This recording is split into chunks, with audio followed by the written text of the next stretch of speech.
Hello and welcome to the Let That Shift Go podcast. I'm Noel. And I'm Lena. And this is where we talk about the good, the bad, and all the shift in between. We just talk mad shift. Let's get into it. And on this week's episode, boundaries with aging parents and siblings. Yeah. It's pretty dicey. It's something that we're currently navigating right now. And we thought, we can't be the only family that Going goes through through these very complex dynamics of caring for aging parents. Yeah. And I think, when we sat down tonight to talk about what are we going to talk about on our podcast? And this is something we're definitely going through, in the midst of going through it. And really one of the times where we don't really have it all figured out. We don't know the answers, but I think it's worth the discussion and just exploring, where that takes us emotionally on this journey with our parents and with ourselves. Yeah, kind of joining the ride with us. Yeah. Because this is something that's current, that we're moving through. And like you said, we don't have all the answers, but we're researching and trying to make the best choices and stay neutral. Yeah, but it's not been easy. Yeah. It's definitely not been easy. Before we jump into the podcast, let's do the Skin Deep cards. Yeah. Do you want to go first or you want me to go first? You go first. Okay. And this is the family edition. So Family edition. All right. If you could change one thing about me, what would it be and why? If I could change one thing about you, what would it be and why? This is a hard one because I appreciate a lot of things about you. Yeah, but there's got to be some things, even things that were from back in the past or something, or I don't know. I mean, there were things I think I would have changed in the past, but I feel like you've changed those things, where it was like this hard push to be your way. And if it wasn't, then you're sort of demeaned, or the person was demeaned if you weren't doing it your way. Yeah, that's something that I work on constantly. Yeah, I think that you definitely have changed that. I would say I've made some moves towards having more grace.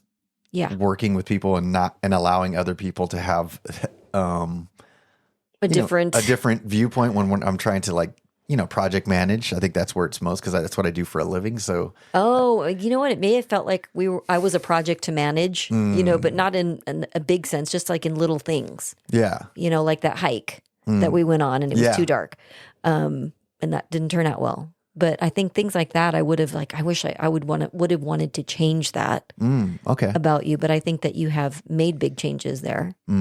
It's probably one of my most heartfelt and desired changes within myself is to have more grace and not be pushed out of center so easily, and being able to detach from conversations like these, about our parents and the hard ones, because I'm so emotionally attached to them, and there's so much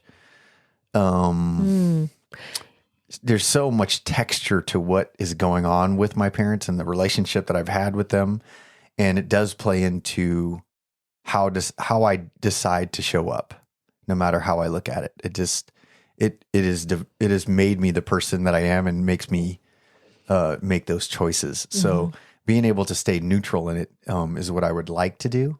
It's not always easy when you're thrown off. Yeah. So in a way, this question or your wish or something that I could change kind of ties into this episode. So, now that you're saying that, I could say, having gone through this over the past couple of few weeks, is that I have seen you get thrown off center. And so, yeah. Yeah, you have. Yeah.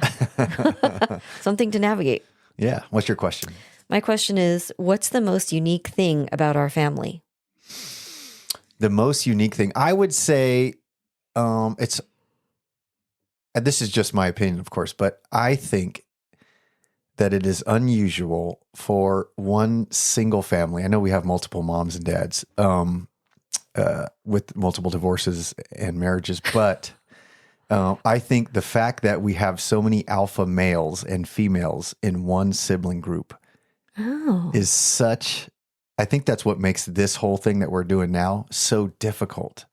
Because if you think about it, and when I look at other of my friend groups, they're, brothers or siblings, they have very few, and we have a ton, more than 10. You know what I mean? So the fact that there are probably more than half in some way in their lives are either an alpha male or alpha female.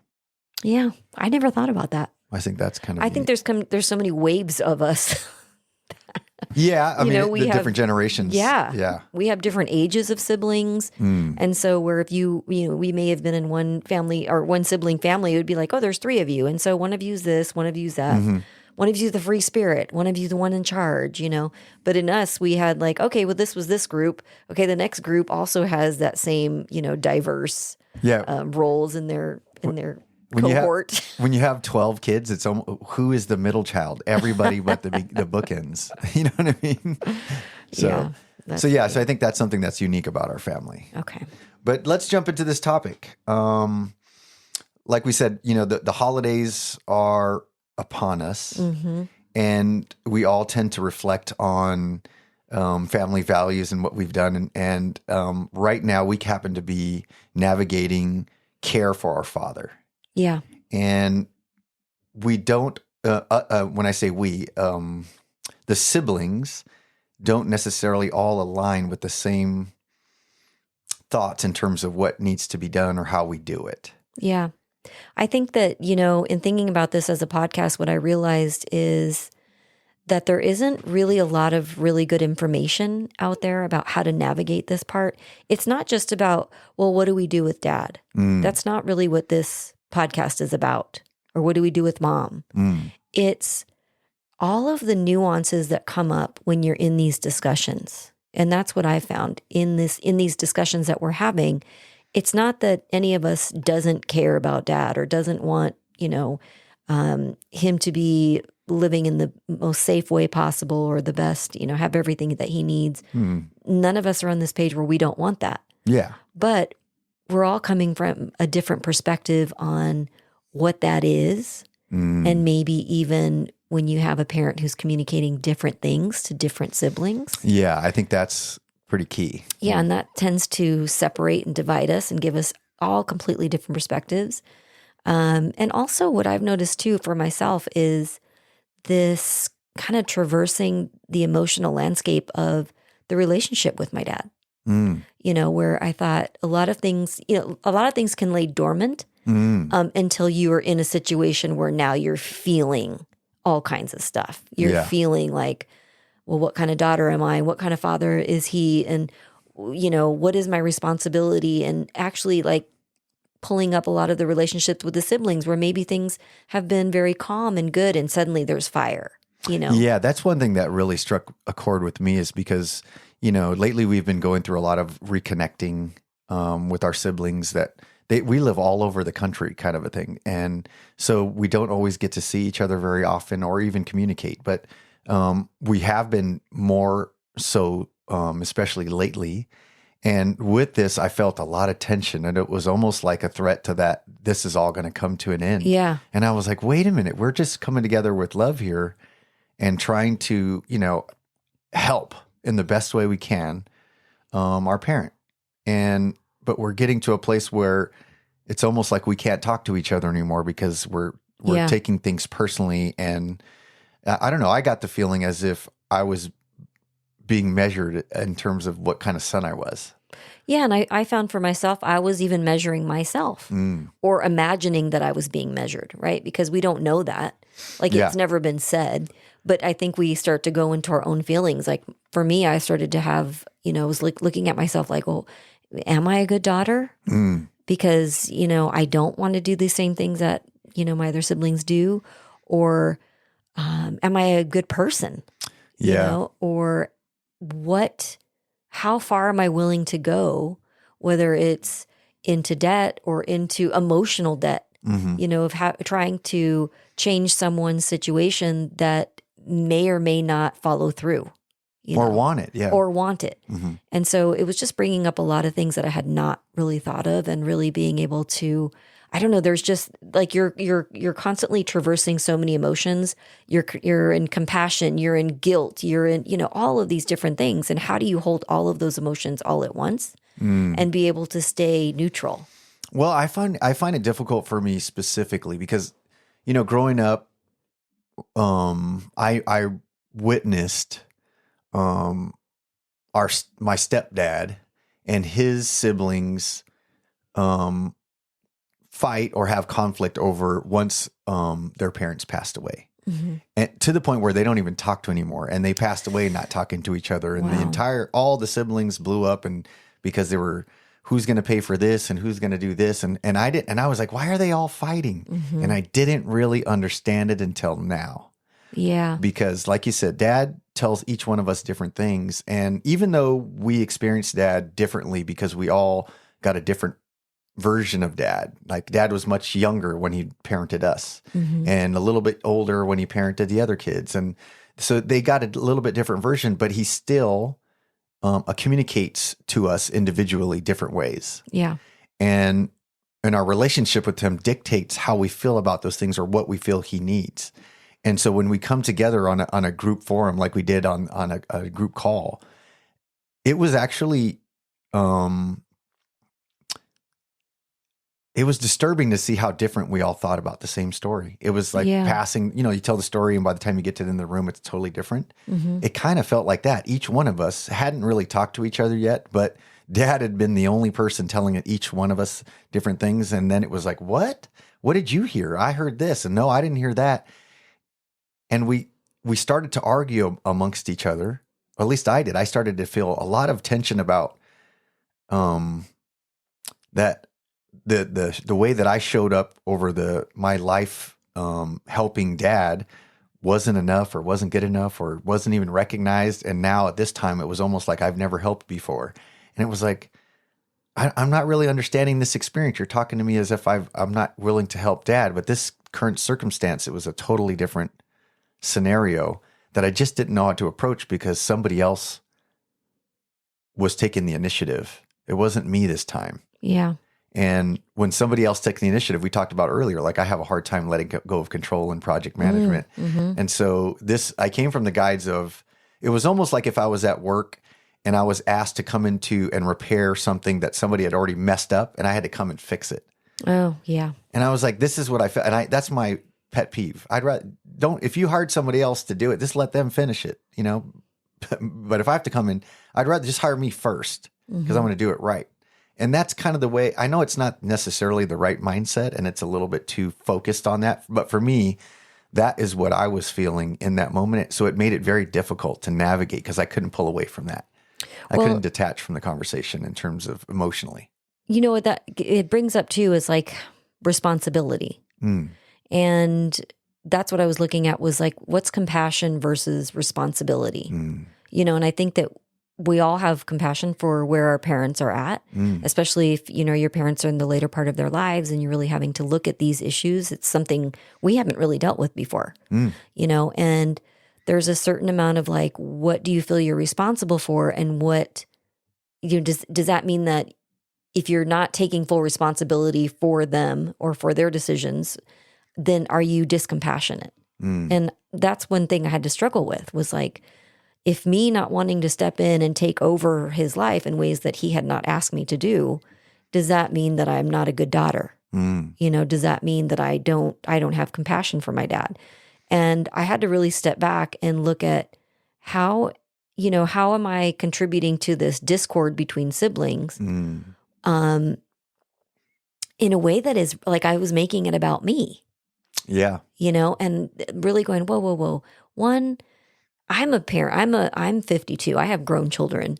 And I thought to myself, I would never want my kids to be in this situation that I'm in right now with my siblings. I would never want them to feel this way towards each other. And so it was like I was stepping into the feeling of my dad, like feeling how he would feel if he knew that this was what was happening, and also as the daughter. Yeah. So it was like this weird observance of what's happening. And one looking at like, man, I hope I never do this to my kids where, I don't know, make plans for what my later years will be. Yeah. Or set up situations so that they are not in a position where they're, squabbling over who's going to do what and who's going to take responsibility for what. I would just never want to do that to my kids. Yeah, it reminds me of the statement that I constantly say, which is, whatever battles you don't fight, your kids will. Yeah. And so because of choices, we're in a situation where we're having to fight this battle for our father because, circumstances just led Yeah. to where we're at. And, so there's got to be some hard choices made. And we have to find a way to be compassionate to him because what he wants and what is best for him, what Jonathan said was is not always the same thing. Yeah. And there's a lot of complexity in the feelings. And I feel like, you look at a situation like, well, then you should do A, B, and C. This is what you should do. But there's more to it. Yeah. So we tried to find some tools that we could use during this conflict. And really the boundaries was kind of the thing that set up, setting boundaries for ourselves, entering into the conversations and just having clearer communication and compassion with each other first and foremost, I think is what I find as a goal for myself, at least in the next times that we get together and talk, because I wasn't able to do that in the initial conversations. I think it's, having to take real responsibility for whatever it is that you're feeling. Like your siblings, whoever it is you're dealing with in these conversations, they cannot make you feel anything.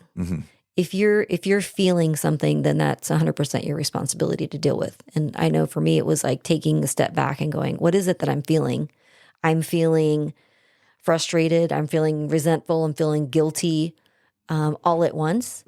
And instead of saying, my siblings are making me feel this way, it's no, why do I feel this way? I have to deal with that. I have to look back and see what is it actually that this is bringing up for me.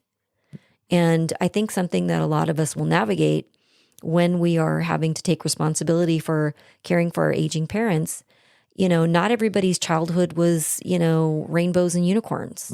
There was a lot of, I know for me, what it brought up was there's a lot of things that I had to take responsibility for at a very young age and had to be responsible for myself and had to just like go figure it out, I mean, we were both, asked to leave the house or were out of the house by 15, 16 years old. Yeah, I was out at 15. And no one was coming to save us, so we had to figure things out and we had to make choices to better ourselves and to create a safe environment for our own families. And I think that being in this situation has brought up a lot of, feelings of what you didn't get, and what you're now asked to give, and it brings up those old wounds. It does. And a lot of tensions that were from the past. Yeah. And you're looking at really the sometimes the choices that your parents have made over their lives, whether it was financial, whether it was marital, emotional, physical. Those choices that they made they now become your issues. And that is just a fact of life. But I think it's okay to have feelings about that. Yeah. And I think it's normal to have feelings about that. And I was really hesitant to do this podcast because it's like, wow, saying these things could make me look like a very cold person, or like, you should find it an honor to take care of your parents in their later years. It's like, yeah, absolutely. Also, you may be having a lot of feelings about the way you were parented. You may be having a lot of feelings about the choices that your parents made that are now your responsibility to pick up for, And so that's where I find myself. And there was like almost like shame in that, in feeling that. That resonates with me. Yeah. Yeah. And I didn't know what to do with that. And so I really had to kind of step back from the conversations that we were having as siblings because they felt more destructive to our relationships. And one, I know Dad wouldn't want that. And two is take responsibility for what I was feeling and just look it in the face. I felt like some of the dynamics in our family were popping up in terms of the competitiveness in the family. That competitive streak that everybody has is just like everybody's got to be better than the other, and people want to shine and be recognized and all those things. But is that a story that you're telling yourself? Because I didn't have that. I didn't have like, this is a competition, but that's what I'm saying. If you're feeling there's a competitiveness, then, what is that about? Well, what is only that about for you? Yeah, I think it was. Well, maybe. So let's get real here. I think that with the other siblings, when you talk about like our experiences of childhood, I almost feel like, I don't think jealousy is the right word, but it's something along those lines in terms of, well, they got a totally different experience than me, so they're reacting different than I am right now. And not only that, but for decades I've been assisting dad. Decades. Oh yeah, It's not like this is just a new thing for one of the siblings. Well, but we're decades ahead of an experience than some of our other siblings. And when I've tried to help out specifically myself, it's come back to bite me in the time butt. And time again. See, so we're bringing in our old stories. Yeah, and so see, that was what was coming up for me, is that the jealousy part wasn't about like their childhood was better than mine. It was more about like you're not understanding what I contributed already and what I've tried and all the stuff that I've done that dad ultimately went back on, because that's not really what he wanted. And you can't help somebody do something they don't really want to do. Well, that's the truth. Yeah, and that's true with anything. Here's the thing. Okay. Because I had a similar feeling, as you described. Like, you don't know how I've helped over the last 40 years or 30 years, whatever it is. Yep. But I had to ask myself, why do I feel like I need to explain that and be validated about it? Yeah. And that's where it was like, I don't. Yeah, I found myself defending. I don't. You that don't. Position, yeah. You don't. If you're experiencing, feelings about, I don't know, resentment, because it sounds like a little bit of resentment, right? Maybe it was just a hesitation to even start something new, because I've already done this a bunch of times and I know how. For me, the story is I already know how this ends. Yep. If we do it this way, because the way it's going now is kind of how I've done it in the past, and it didn't work. Yeah. And so I have I'm trying to come from a different place of compassion and caring and love, and not that other people aren't, but it just looks a little bit different to me, because I would like to be an advocate from a neutral standpoint. Mm-hmm. But it was pulling you from your neutrality. Yeah, it was. And I say that to you because it also pulled me from my neutrality. And I was like, whoa, if that's happening, there's some work for me to do. And it has nothing to do with them. And so getting to the point where it's like, you don't have to explain why you feel the way you do. You don't need validation to justify why you will or you will not do something. I know for us, it sounds like it's bred from experience, not a lack of compassion. Yeah. It's bred from, we've done some of these things before, and we've tried to change someone who doesn't want to change. And ultimately, we just hurt the relationship between each other and with our parent.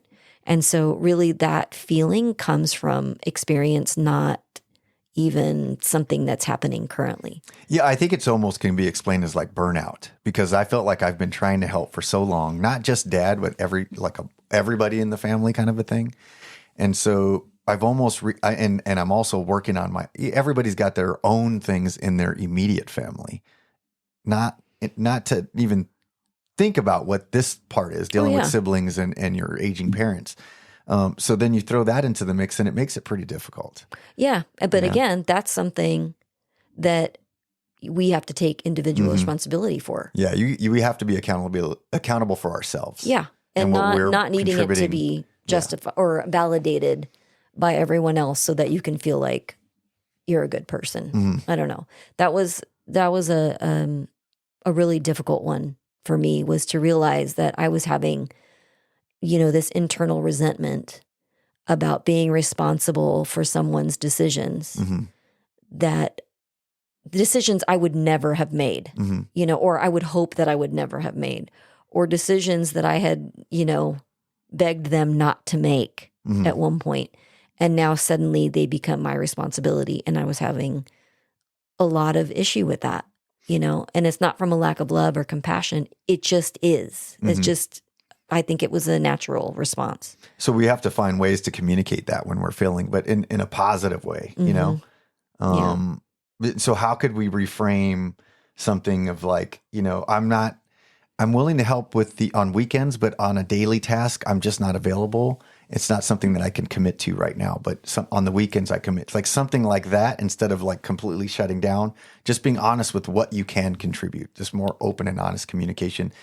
Instead of trying to deal with our siblings in terms of what our hurts are, just really, because those things can come later. I really do feel there will be a time when we sit down with each of our siblings, because I feel like there's work to be done there, just kind of like the work that me and you have done, because we spend so much time together.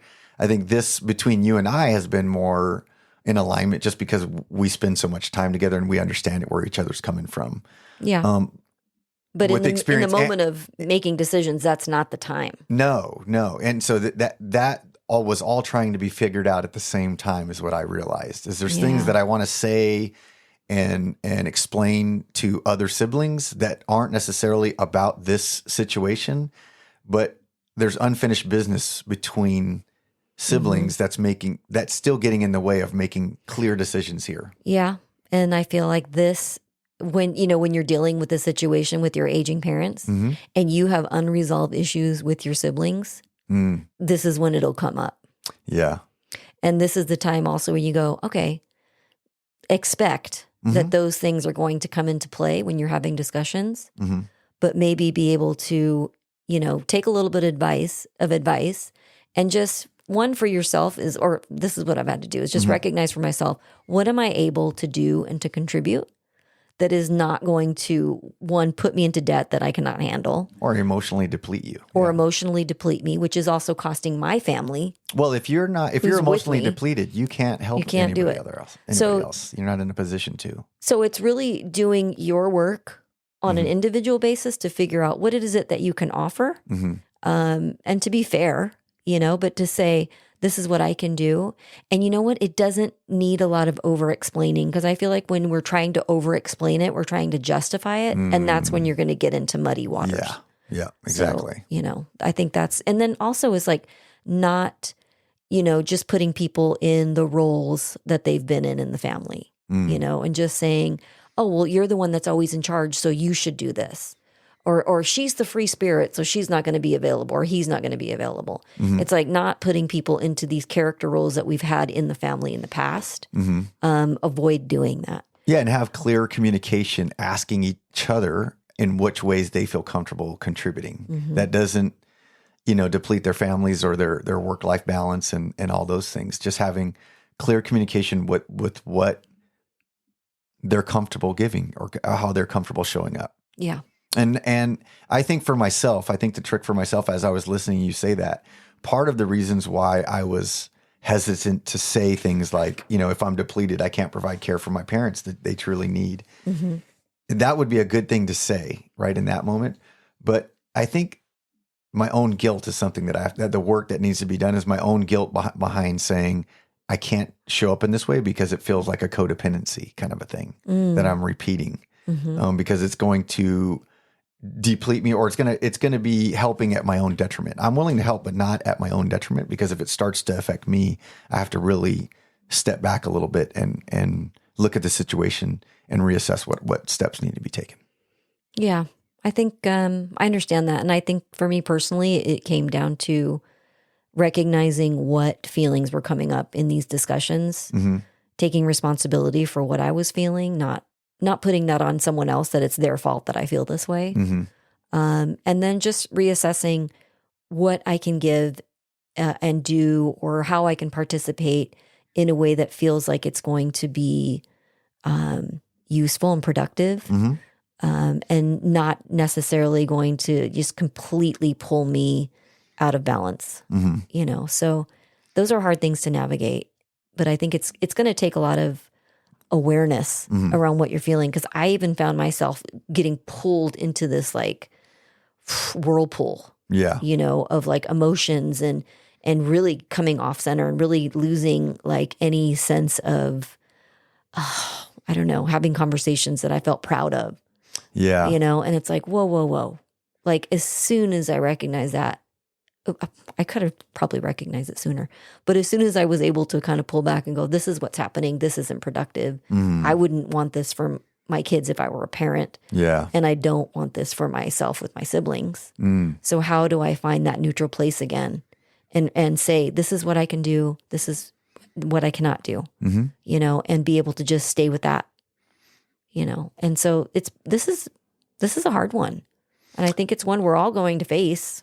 Yeah. And it's not going to be easy, but I think defining and asking for people or siblings to help maybe divide the tasks evenly amongst, and asking people to, explaining that no one person is going to be able to help on their own. No. And I think collectively, if we can all come and share the responsibility, that makes it easier, because I think some of us feel, or for myself, sometimes I felt like I was doing it on my own for some of the times. Yeah. And then now it's all coming together, and I should be very grateful that now more than just me, or more, you know what I mean, is doing something right now in this moment, and we're all collectively coming together. I think the disheartening part is that I didn't realize there was such a void between us all in terms of the understanding of where we're at and how we communicate with each other. And really just, I don't know, I felt like we said some stuff that hurt each other, and I had to step back from that and go, what was that? And when I seen you pull away from the conversation, or you stated in the conversation, set a boundary, I had to step back and go, if she's setting a boundary right now, what does that say? And she's stepping back to protect her emotional well-being. And I really feel like I need that same thing. I just didn't have the courage to say it because I was afraid to not show up or feel like I was being judged for not showing up, right? Yeah. And I really do feel like we need to give each other the grace to say, I'm not in on this one if we're not, and not judge if we can't for any of them, because we already have just within our own selective choices, we've chose who's going to help based on their capabilities or what we think. You know, we're not even including everybody because we're just making judgments based on where we think they're at. Yeah, and that's the roles. That's where we're going into the roles. And other people made assumptions about my life. And so it made it difficult for me to say, well, it's not really that way. I'm sorry. Yeah. And so I can't show up in that way. And it was very difficult. That was a very difficult thing for me to deal with by myself in my own conversations. That was the thing that was just sitting in the sauce. Yeah, like, that's I was sitting in that sauce going, that's your work. This is the work, man. That's your work. How do I do this without feeling because angry and resentment about all these things? I was dealing with the complexities of how Dad did show up and didn't show up for me, and what does that mean? And the choices that he's made now to put him in this place, and now it's all these things, and it's like, what do I do here with this? I want to help, but this doesn't align with me just right in this moment. Yeah. But it's because I lack the ability to communicate to my siblings in a way that stays neutral. Because I'm, full disclosure, I have been the volatile sibling in terms of emotional dysregulation. Yeah. You know what I mean? Especially in these conversations. So, trying to be the peacemaker in these is a different role. Well, maybe you don't need to be the peacemaker for everybody. You just need to be the peacemaker for yourself. Yeah, that's what I'm realizing. And it doesn't require a lot of, justification and please understand me. And I want to say all these things so that you can understand me. And as soon as you do that, I'm going to feel better about it. That has nothing to do with them. Yeah. That has to do with you not feeling good about whatever it is that you're doing or you're feeling. And that's your inner work. That's not even for your siblings to validate for you, And it's a complex situation that gives you this opportunity to feel all the places you're not free and to hopefully find yourself, if you go down too far down this road of arguing or of, trying to feel justified, and realize, I know for me, I had to realize, like, I wanted them to do that for me because I felt bad. And it's like, okay, I need to step back and think about, what am I okay with? Am I in integrity in what I'm able to offer? If I feel like I'm in integrity with that, that's all I need. I don't need anybody else to justify it for me. I don't need to validate how many times I've shown up before that they didn't know about. None of that. It's not relevant to the situation as long as I'm present. Yeah. Literally being present with what's happening right now and letting go of the stories of the past. Yeah. Just be with it, and stay in your center and be able to offer in a way that is aligned for you, that honors your parents. Yeah. Remember the common goal that you're all coming together for. And when you start to feel those feelings of resentment or not being heard, try to pause, try to step into the observer, try to detach emotionally from the conversation so that you can show up in a way that's not emotional, that causes more damage to the situation. And the one thing I'll end with is we've talked a lot about alignment, thinking about what it is, what do you want, right? And if you do that with these conversations, with trying to care for your parents or maintain sibling relationships, what do you want at the end of this conversation or the end of this incident or whatever it is you're dealing with? What I want is to feel still close to my siblings, to feel that I'm still taking care of myself, and to feel that my father is cared for. I want all of those things. And first and foremost is to maintain these relationships that are really important. Is what I'm going to say next going to lead me there?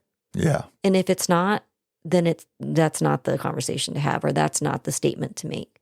And it's okay to stay quiet or not speak in this, because sometimes you say something that buries you deeper. I'm very awkward with silent moments, so I tend to say things.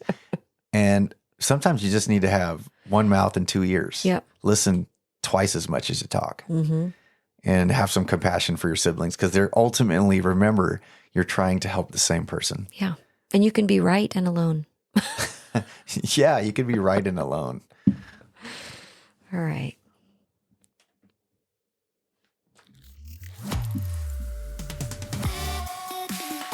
All right, that's been another episode of Let That Shift Go podcast. I'm Noel. And I'm Lena. Let us know what your questions are, and we'd love to use them on a future episode. Or check us out on Insta at Let That Shift Go, or visit our website, serenitycovetemecula.com.